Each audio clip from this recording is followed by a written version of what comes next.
Okay. Good morning.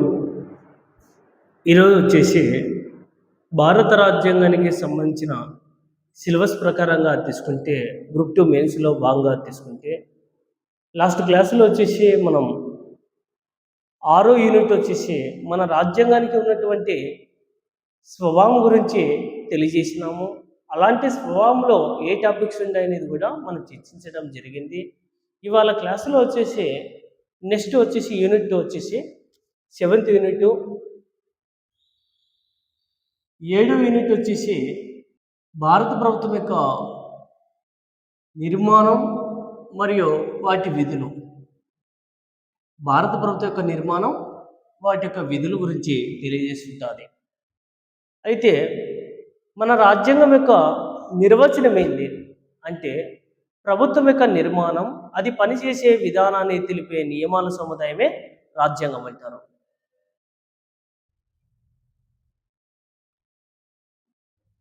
రాజ్యాంగం యొక్క నిర్వచనం వచ్చేసి ప్రభుత్వం యొక్క నిర్మాణం, అది పనిచేసే విధానాన్ని తెలిపే నియమాల సముదాయమే రాజ్యాంగం అంటారు. రాజ్యాంగంలో ఏముండాయంటే లక్ష్యాలు, ఆశయాలు. ఈ లక్ష్యాల ఆశయాలను అమలుపరచవలసిన బాధ్యత వచ్చేసి ప్రభుత్వాలపైన ఆధారపడి ఉంటుంది. ఎందుకంటే రాజ్యాంగాన్ని ఆమోదించింది ఎవరు? రాజ్యాంగ పరిషత్. ఎప్పుడు ఆమోదించింది? 1949 నవంబర్ 26వ తేదీన ఆమోదించింది. ఎప్పుడు అమలుకు వచ్చింది? 1950 జనవరి 26వ తేదీన అమలుకు వచ్చింది. అయితే లక్ష్యాల ఆశయాల తీర్మానాన్ని ఈ రాజ్యాంగ పరిషత్తులో నెహ్రూ, జవహర్లాల్ నెహ్రూ ఎప్పుడు ప్రవేశపెట్టారంటే 1946 డిసెంబర్ 13వ తేదీన ప్రవేశపెడితే ఈ లక్ష్యాల ఆశయాల తీర్మానాన్ని ఈ రాజ్యాంగ పరిషత్ ఏకగ్రీవంగా ఆమోదించింది. ఎప్పుడు? 1947 జనవరి 22వ తేదీన. అందుకే రాజ్యాంగ ప్రవేశంగా తీసుకుంటే 1946 డిసెంబర్ 13వ తేదీన ఈ రాజ్యాంగ పరిషత్తులో నెహ్రూ లక్ష్యాల ఆశయాల తీర్మానాన్ని ప్రవేశపెట్టడం జరిగింది. 1947లో జనవరి 22వ తేదీన ఆ లక్ష్యాల ఆశయాల తీర్మానాన్ని ఏకగ్రీవంగా ఆమోదించింది. ఆ రాజ్యాంగ ప్రవేశికలో పొందుపరచబడిన తేదీ వచ్చేసి 1949 నవంబర్ 26వ తేదీన. రాజ్యాంగ పరిషత్తు రాజ్యాంగ ప్రవేశికను ఎప్పుడు అమలుకు తీసుకొచ్చిందంటే 1950 జనవరి 26వ తేదీన అమలుకు తీసుకురావడం జరిగింది. ప్రభుత్వం గురించి చెప్తున్నాం. ఇప్పుడు భారత ప్రభుత్వం యొక్క నిర్మాణం అంటే ఏంది? ప్రభుత్వం యొక్క నిర్మాణంలో ఎన్ని శాఖలు ఉంటాయంట? ఒకటి శాసనశాఖ ఉంటుంది, రెండవది కార్యనిర్వాహక శాఖ ఉంటుంది, మూడవది న్యాయశాఖ ఉంటుంది. అయితే ఏ ప్రభుత్వం గురించి చెప్తున్నామంటే ఐదవ భాగం వచ్చేసి కేంద్ర ప్రభుత్వం గురించి తెలియజేస్తుంటుంది. కేంద్ర ప్రభుత్వంలోని 52 నుండి 151 వరకు అధికారులు కలిగి ఉంటాయి. రాజ్యాంగం యొక్క నిర్వచనం వచ్చేసి ప్రభుత్వం యొక్క నిర్మాణం, అది పనిచేసే విధానాన్ని తెలిపే నియమాల సముదాయమే రాజ్యాంగం అంటారు. ప్రభుత్వంలో ఎన్ని శాఖలు ఉన్నాయంట? శాసనశాఖ, కార్యనిర్వాహక శాఖ, న్యాయశాఖ ఉంటుంది. శాసనశాఖ ఏం చేస్తుందంట? శాసనాలు తయారు చేస్తుంటుంది, అంటే చట్టాలు కానీ లేదా రాజ్యాంగ సవరణలు కానీ. కార్యనిర్వాహక శాఖ ఏం చేస్తుందంటే శాసనశాఖ చేసే శాసనాలను కార్యనిర్వాహక శాఖ ఏం చేస్తుంది? అమలు కానీ చర్యలు కానీ తీసుకుంటుంది. న్యాయశాఖ ఏం చేస్తుందంటే శాసనశాఖ చేసే శాసనాలు కానీ కార్యనిర్వాహక శాఖ తీసుకునే అమలు చర్యలు కానీ అవి రాజ్యాంగానికి లోబడి ఉందాయా, విరుద్ధంగా ఉందాయా చేసే సమీక్షనే న్యాయ సమీక్ష అంటాము. అంటే ఈ భారత ప్రభుత్వం యొక్క నిర్మాణం కానీ వాటి విధులలో తీసుకుంటే ఒకటి లెజిస్లేటివ్ కౌన్సిల్ శాసనశాఖ, ఎగ్జిక్యూటివ్ కౌన్సిల్ కార్యనిర్వాహక శాఖ, జ్యుడిషియల్ కౌన్సిల్ న్యాయశాఖ అనేటి 3 అంశాలు కూడా పొందుపరచడం జరిగింది. అదేవిధంగా జ్యుడిషియల్ రివ్యూ న్యాయ సమీక్ష గురించి ఉంది. అదేవిధంగా న్యాయ క్రియాశీలత పాత్ర గురించి కూడా ఉంది. క్రియాశీలత, అతి క్రియాశీలత అనే రెండు టాపిక్లు ఉంటాయి. ఈ సిలబస్లో వచ్చేసి ఓన్లీ క్రియాశీలత గురించి పొందుపరచడం జరిగింది. అయితే మనకు ఇందులో వచ్చేసి ఒకటి చాప్టర్ 1 ఉంటుంది. 1 వచ్చేసి కార్యనిర్వాహక శాఖ గురించి చెప్తాది. కార్యనిర్వాహక శాఖ వచ్చేసి 52 నుండి 78 వరకు కలిగి ఉంటాయి. అయితే ఇందులో ఎవరు వస్తారంట? రాష్ట్రపతి, ఉపరాష్ట్రపతి, అటార్నీ జనరల్, అదేవిధంగా ప్రధానమంత్రి అధ్యక్షన మంత్రిమండలి. ప్రధానమంత్రి అధ్యక్షన మంత్రిమండలి. వీళ్ళందరూ కూడా చాప్టర్ 1లో భాగంగా వస్తారు. చాప్టర్ 1 అంటే మొదటి అధ్యయనం ఉంటుంది 5వ భాగంలో. ఇది ఎగ్జిక్యూటివ్ కౌన్సిల్ గురించి చెప్తుంటుంది. నెక్స్ట్ చాప్టర్ 2 వచ్చేసి శాసనశాఖ వచ్చేసి 79 నుండి 122 వరకు ఉంటాయి. శాసనశాఖ అంటే ఏంటంటే పార్లమెంటు గురించి చెప్తుంటుంది. పార్లమెంట్ అంటే ఏంటంటే రాజ్యసభ, లోక్సభ. అదేవిధంగా రాష్ట్రపతిని కూడా పార్లమెంటుగా వ్యవహరిస్తారు. ఎందుకంటే పార్లమెంటులో ఏ సభలో కూడా సభ్యత్వం లేకపోయినా కానీ పార్లమెంటు నిర్మాణంలో అంతర్భాగంగానే పరిగణిస్తారు ఎవరిని? రాష్ట్రపతిని. కానీ ఎందుకంటే పార్లమెంటు యొక్క నిర్మాణం గురించి చెప్తుంటుంది. పార్లమెంటులో ఉన్న రెండు సభలు కూడా విడివిడిగా బిల్లును ఆమోదిస్తే అంతటితో చట్టంగా మారిపోదు. ఆ బిల్లులకు ఆమోదం తెలిపితేనే రాష్ట్రపతి ఆ బిల్లు కాస్త చట్టంగా మారిపోతుంది. కాబట్టి ఆ బిల్లు రాష్ట్రపతి దగ్గర రావాలా, అది 111వ అధికరణం ప్రకారంగా చట్టంగా మారిపోతుంది. ఇది శాసనశాఖ గురించి తెలియజేస్తుంటారు.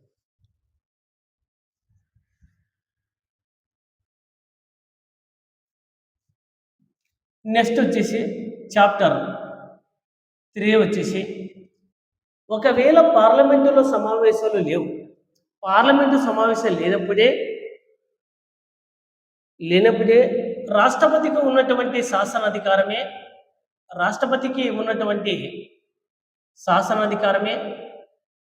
ఆర్డినెన్స్. ఇది ఆర్డినెన్స్ 123 అధికరణ ప్రకారంగా రాష్ట్రపతి ఆర్డినెన్స్ జారీ చేస్తారు. ఏ సందర్భంలో అంటే పార్లమెంట్ సమావేశాలు ఉన్నప్పుడా లేనప్పుడా? సమావేశాలు లేనప్పుడు. లోక్సభ సమావేశాలు ఉండి రాజ్యసభ సమావేశాలు లేనప్పుడు కూడా జారీ చేయవచ్చు.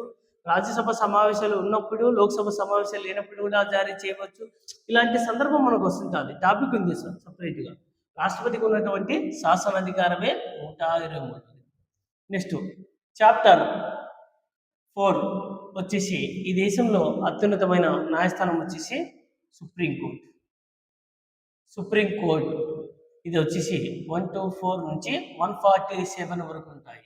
చివరిగా వచ్చేసి చాప్టర్ 5 కాగు వచ్చేసి కేంద్ర రాష్ట్ర ప్రభుత్వాల మధ్య ప్రజల సొమ్ము యొక్క కాపలాదారుగా పనిచేసేదే కాగు.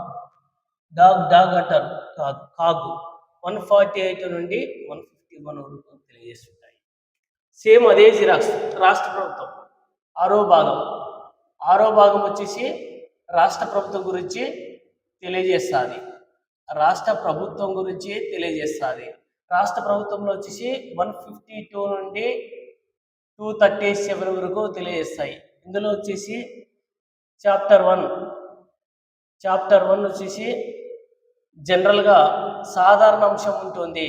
సాధారణ అంశం వచ్చేసి 152 అధికరణ అంటే రాష్ట్రాల నిర్వచనం గురించి తెలియజేస్తుంది. చాప్టర్ 2 వచ్చేసి కార్యనిర్వాహక శాఖ గురించి తెలియజేస్తుంది. 153 నుండి 167 వరకు 167 అధికరణం వరకు కూడా తెలియజేస్తుంది. చాప్టర్ 3 వచ్చేసి శాసనశాఖ. ఇది వచ్చేసి 168 నుండి 212 వరకు. చాప్టర్ 4 వచ్చేసి గవర్నర్కు ఉన్నటువంటి గవర్నర్కు ఉన్నటువంటి శాసనాధికారమే ఏంటంటే ఆర్డినెన్స్. ఇది ఆర్డినెన్స్ 213. 123 వచ్చేసి రాష్ట్రపతి యొక్క ఆర్డినెన్స్. 213 వచ్చేసి గవర్నర్ యొక్క ఆర్డినెన్స్. చాప్టర్ 5 వచ్చేసి హైకోర్టు 214 నుండి 231 వరకు. చాప్టర్ 6 వచ్చేసి దిగువ న్యాయస్థానాలు వచ్చేసి 233 నుండి 237 వరకు తెలియజేస్తాయి. ఇవి టాపిక్స్. ఇలా సుప్రీంకోర్టు కేంద్ర ప్రభుత్వం ఉంటే, హైకోర్టు వచ్చేసి రాష్ట్ర ప్రభుత్వం ఉంది. కానీ సుప్రీంకోర్టు, హైకోర్టులు వచ్చేసి కేంద్ర జాబితాలో ఉంటాయి. దిగువ న్యాయస్థానాలు వచ్చేసి రాష్ట్ర ప్రభుత్వంలో ఉంటుంది. దిగువ న్యాయస్థానాలు వచ్చేసి రాష్ట్ర జాబితాలో ఉంటాయి. ఇది మనకు ఇలా టాపిక్స్ ఇవన్నీ. పార్లమెంటరీ తరహా ప్రభుత్వం అంటే ఏంది? పార్లమెంట్ అనగా ఏ శాఖ? పార్లమెంట్ అనగా ఏ శాఖ? శాసనశాఖ. దాని ద్వారా ఏర్పడిన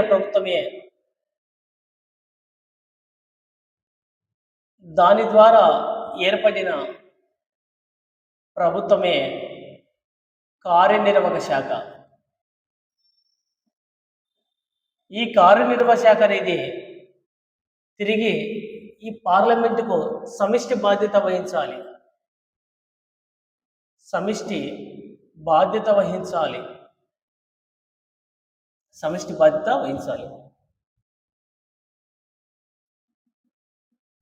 పార్లమెంటరీ తరహా ప్రభుత్వం అంటే ఏంటంటే, పార్లమెంట్ అనగా శాసనశాఖ, దాని ద్వారా ఏర్పడిన ప్రభుత్వమే కార్యనిర్వాహక శాఖ. తిరిగి పార్లమెంటుకు సమిష్టి బాధ్యత వహించే విధానాన్ని పార్లమెంటరీ తరహా ప్రభుత్వ విధానం అంటారు. పార్లమెంటరీ తరహా ప్రభుత్వ విధానం అనేది ఏ సూత్రంపై ఆధారపడి పనిచేస్తుందంటే, సమిష్టి బాధ్యత సూత్రంపై ఆధారపడి పనిచేస్తుంది. పార్లమెంటరీ తరహా ప్రభుత్వ విధానం అనేది ఏ సూత్రంపై ఆధారపడి పనిచేస్తుందంటే, సమిష్టి బాధ్యత సూత్రంపై ఆధారపడి పనిచేస్తుంది అనే అంశాన్ని గుర్తుపెట్టుకోండి. అయితే భారత రాజ్యాంగంలోని 15వ భాగం వచ్చేసి కేంద్ర ఎన్నికల సంఘం ఉంటుంది. ప్రస్తుతం వచ్చేసి 1+2 ఉంటారు. 1+2 ఉంది. ఎప్పటి నుంచి కొనసాగుతుంది అంటే 1993 అక్టోబర్ 1వ తేదీ నుండి ఇప్పటి వరకు వచ్చేసి 1+2నే ఉంది.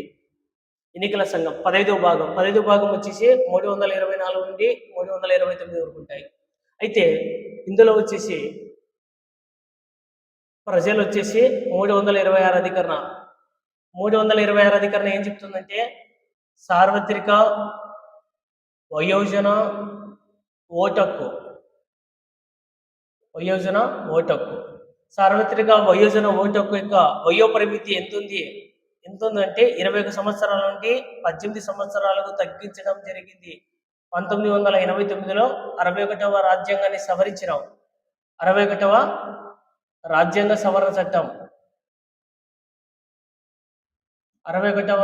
సవరణ చట్టం తీసుకొచ్చినాం.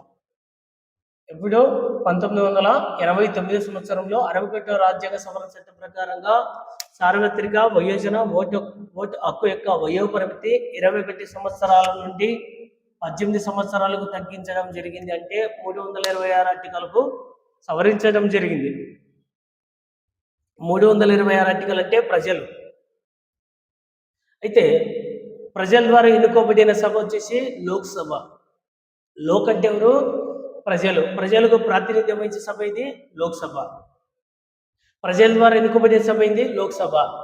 ఈ కేంద్ర ఎన్నికల సంఘం అనేది ఈ దేశంలో ఎవరికి ఎన్నికలు నిర్వహిస్తుందంటే, రాష్ట్రపతికి, ఉపరాష్ట్రపతికి, రాజ్యసభకు, లోక్సభకు, విధాన పరిషత్కు, విధానసభకు, ఈ 6 వర్గాల వారికే, రాష్ట్రపతికి, ఉపరాష్ట్రపతికి, రాజ్యసభకు, లోక్సభకు, విధాన పరిషత్కు, విధానసభలకు, ఈ 6 వర్గాల వారికే కేంద్ర ఎన్నికల సంఘం అనేది ఎన్నికలు నిర్వహిస్తుంటుంది. అయితే ప్రత్యక్షంగా ఎన్నికలు నిర్వహించేది ఎవరికంటే లోక్సభకు రాష్ట్ర విధానసభకు మాత్రమే. ఈ ప్రజల ద్వారా ఎన్నుకోబడిన సభ వచ్చేసి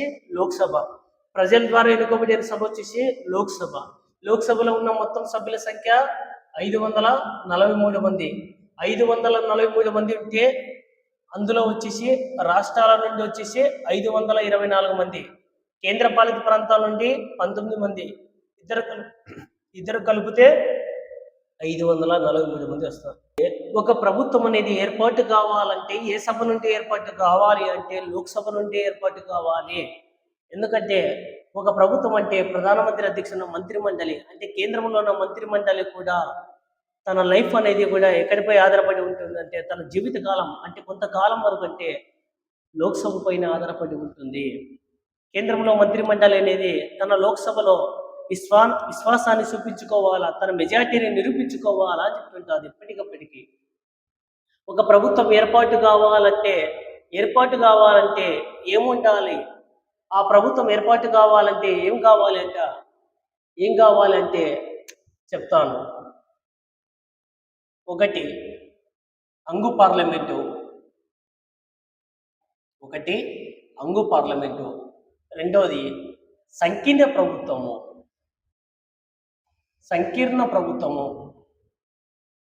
ఈ రెండు గురించి చెప్తాను. అంగు పార్లమెంట్ అంటే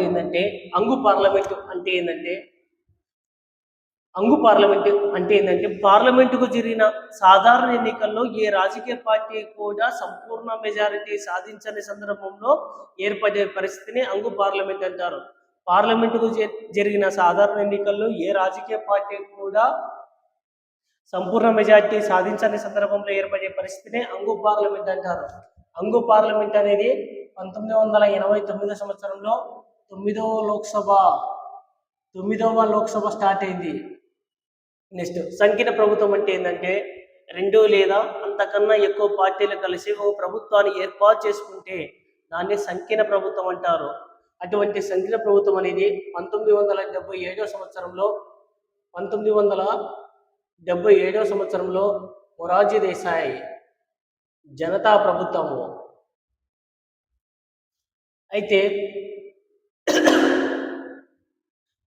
అయితే అంగు పార్లమెంట్ అనేది 1989 నుండి నేటి వరకు కొనసాగుతుంది. సంకీర్ణ ప్రభుత్వం అనేది 1996 సంవత్సరం అంటే 11వ లోక్సభ నుండి 18వ లోక్సభ వరకు కూడా తీసుకుంటే సంకీర్ణ ప్రభుత్వాలు కేంద్రంలో అని గుర్తుపెట్టుకోండి. అయితే ఈ 18వ లోక్సభకు ఎన్నికలు జరిగాయి. 18వ లోక్సభకు ఎన్నికలు జరిగాయి, సాధారణ ఎన్నికలు. ఎప్పుడంటే 2024 సంవత్సరంలో ఏప్రిల్లో జరిగిన ఎన్నికల్లో ఏ రాజకీయ పార్టీకి అయినా కానీ సంపూర్ణ మెజార్టీ సాధించిందా? ఏ రాజకీయ పార్టీ అయినా కానీ, భారతీయ జనతా పార్టీ కానీ, ఐఎన్సి కానీ, అదర్స్ ఏ పార్టీ కూడా సంపూర్ణ మెజార్టీ సాధించిందంటే లేదు.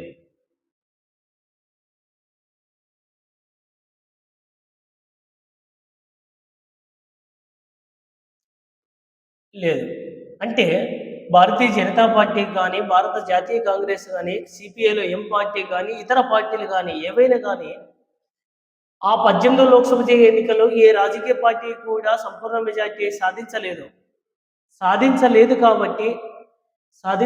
కాబట్టి అది అంగు పార్లమెంట్ అంటాము. అయితే ఇప్పుడు కూటములు వచ్చేసి నేషనల్ డెమోక్రటిక్ అలయన్స్ ఒకటి, ఇండియా ఒకటి, అదర్స్ కూటమిలో. అయితే ఎన్డీఏ కూటమికి వచ్చేసి 293, ఇండియాకు వచ్చేసి 234, అదర్స్కి వచ్చేసి ఒక 16. 543. అయితే ఇప్పుడు ఎన్డీఏ కూటమి వచ్చేసి అంటే అర్థం ఏంటంటే 2 లేదా అంతకన్నా ఎక్కువ పార్టీలు కలిసి ప్రభుత్వాన్ని ఏర్పాటు చేసుకుంటే దాన్ని సంకీర్ణ ప్రభుత్వం అంటాం.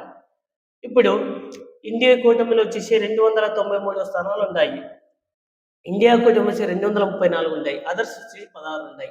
అయితే 18 లోక్సభ ఎన్నికలలో ప్రభుత్వాన్ని ఏర్పాటు చేసుకోవాలంటే ఎంత మెజారిటీ ఉండాలి?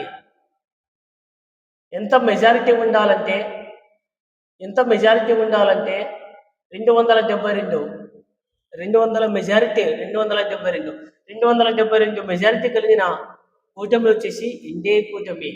అందుకే 18 లోక్సభ జరిగే ఎన్నికల్లో ఏ ప్రభుత్వం అధికారంలో ఉందంటే ఎన్డీఏ కూటమి ప్రభుత్వం అధికారంలో ఉందనే అంశాన్ని గుర్తుపెట్టుకుందాం. కాబట్టి మెజార్టీ ద్వారా ప్రభుత్వం అధికారంలోకి వచ్చింది.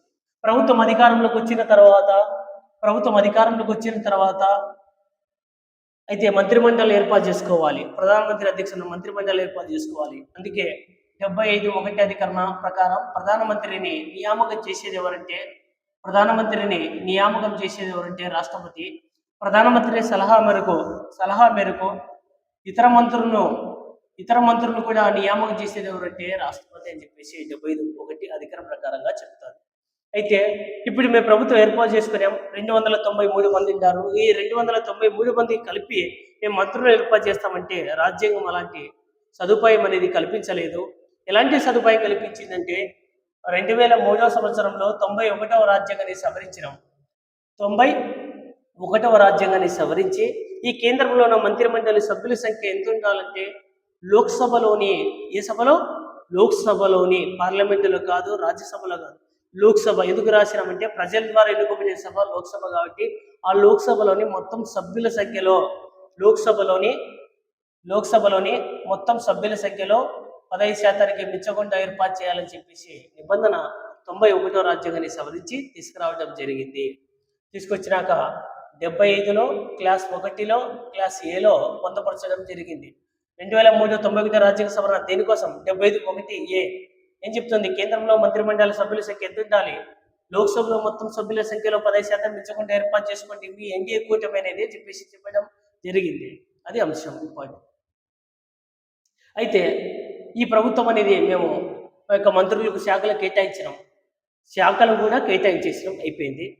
అయితే పరిపాలించే సందర్భంలో ఎక్కడి నుంచి పరిపాలించాలంటే నువ్వు ఎక్కడైనా పరిపాలించు, కానీ ఈ దేశం మొత్తం కూడా రాష్ట్రపతి యొక్క ఆదేశాల ప్రకారంగానే రాష్ట్రపతి యొక్క పేరు మీదనే పరిపాలిస్తుంది. అయితే ఈ యొక్క కేంద్రంలో ఉన్న మంత్రులు వ్యక్తిగతంగా ఎవరు బాధ్యత వహించాలి అంటే వ్యక్తిగతంగా అంటే రాష్ట్రపతికి, సమిష్టిగా అంటే లోక్సభకు. సమిష్టిగా లోక్సభకు బాధ్యత వహించాలి. ఎందుకు బాధ్యత వహించాలంటే పలానా శాఖలు కలిగిన వ్యక్తులు కేంద్రంలో ఒక లోక్సభలో కానీ రాజ్యసభలో కానీ పలానా బిల్లును ప్రవేశపెడతారు. అలా ప్రవేశపెట్టిన బిల్లు ఏదైనా కానీ ఒకవేళ కేంద్రంలో ఉన్న పౌర విమానయాన శాఖ మంత్రి అయిన పలానా వ్యక్తి, కేంద్ర ఆరోగ్య శాఖ మంత్రి కానీ, కేంద్రంలో ఉన్న మానవ వనరుల శాఖ మంత్రి కానీ, కేంద్రంలో రక్షణ శాఖ మంత్రి కానీ పలానా మంత్రి వ్యక్తి పలానా బిల్లును ప్రవేశపెడతారు సభలో.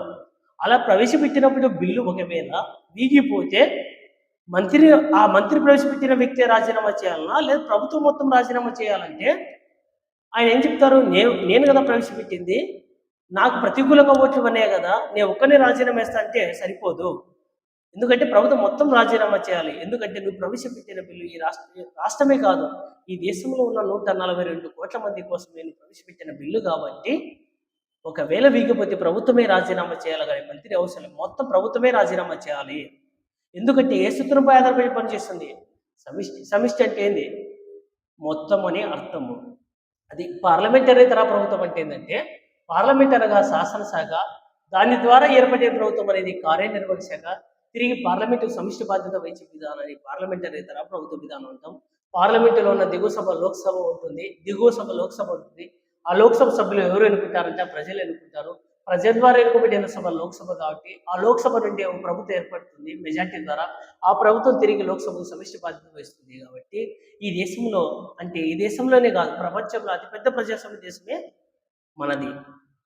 మనది. ఎలాంటి ప్రజాస్వామ్యం అంటే ప్రత్యక్షన, పరోక్ష అంటే మంది పరోక్ష ప్రజాస్వామ్యం. ఎందుకంటే నేరుగా ప్రభుత్వానికి మనకు ఎలాంటి సంబంధం ఉందంటే చూడండి, పరోక్షంగా ఉంది. మన ద్వారా ఎన్నుకోబడిన ప్రతినిధుల ద్వారా ఒక మెజార్టీ ద్వారా ప్రభుత్వం ఏర్పాటు అవుతుంది. ఆ ప్రభుత్వం తిరిగి లోక్సభకే సమిష్టి బాధ్యత వహిస్తుంది. కాబట్టి ప్రజలకు ప్రభుత్వం మధ్య ఏ విధంగా ఉందంటే పరోక్షంగా ఉంది. కాబట్టి మంది పరోక్ష ప్రజాస్వామ్యం. ఇది వచ్చేసి భారత రాజ్యాంగం ప్రకారంగా తీసుకుంటే 7 యూనిట్ వచ్చేసి భారత ప్రభుత్వం యొక్క నిర్మాణం, వాటి విధులలో టాపిక్ వచ్చేసి ఇది మనం